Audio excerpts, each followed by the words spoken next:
This week I watched 7 movies starting with the letter U, and here's what I thought of all of them. If you are new to this series, I am taking a different letter of the alphabet each week and watching movies that exclusively start with that letter, usually recommendations by you all. This is to expand my own movie horizons, but also to get better about logging my movies on Letterboxd. There are actually only 2 movies that I had watched before. I wanted to watch Up, but then I just didn't have time and I also didn't want to get emotional. The first movie that I had seen before was Us, and let me tell you, I will just sing Jordan Peele's praises all the time. This is one of the few horror movies that I've actually watched in a theater. I don't like people seeing me jump.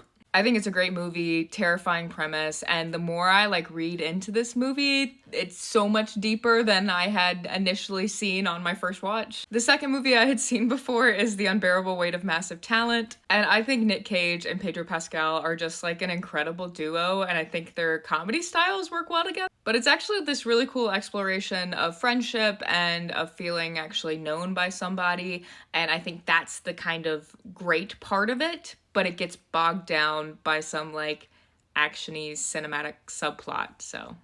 But another amazing duo that I had seen for the first time, I think, was Uptown Girls. I will say I remember the pig for some reason, as part of my childhood, so maybe I have seen it and just don't remember. But I think it's a beautiful movie. I laughed, I cried, I had a good time. I think it subverted my own expectations in a really cool way. So if you're looking for a mostly feel-good but also a little bit sad 2000s watch, then I highly recommend.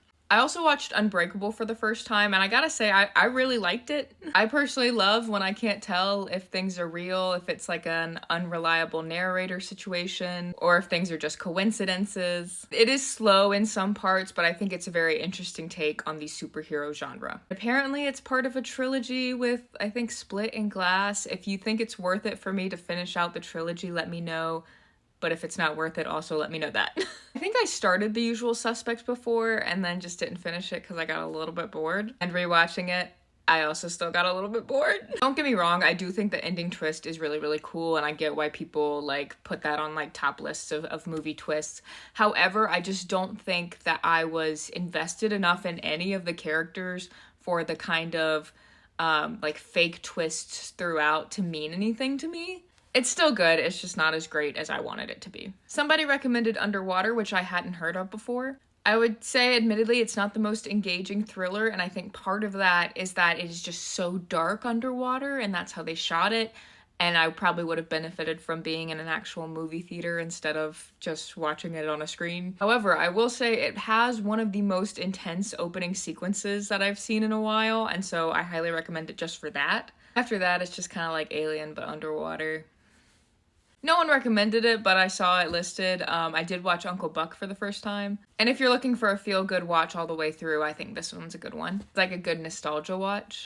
It was kind of funny because at the beginning I was I don't know, I feel like he's being a little bit hard on his niece. And then it was revealed that she's 15 and I was just kidding, concerns very valid. Thank you all so much for your recommendations. Next in the series is movies that start with the letter V, so leave your recommendations in the comments.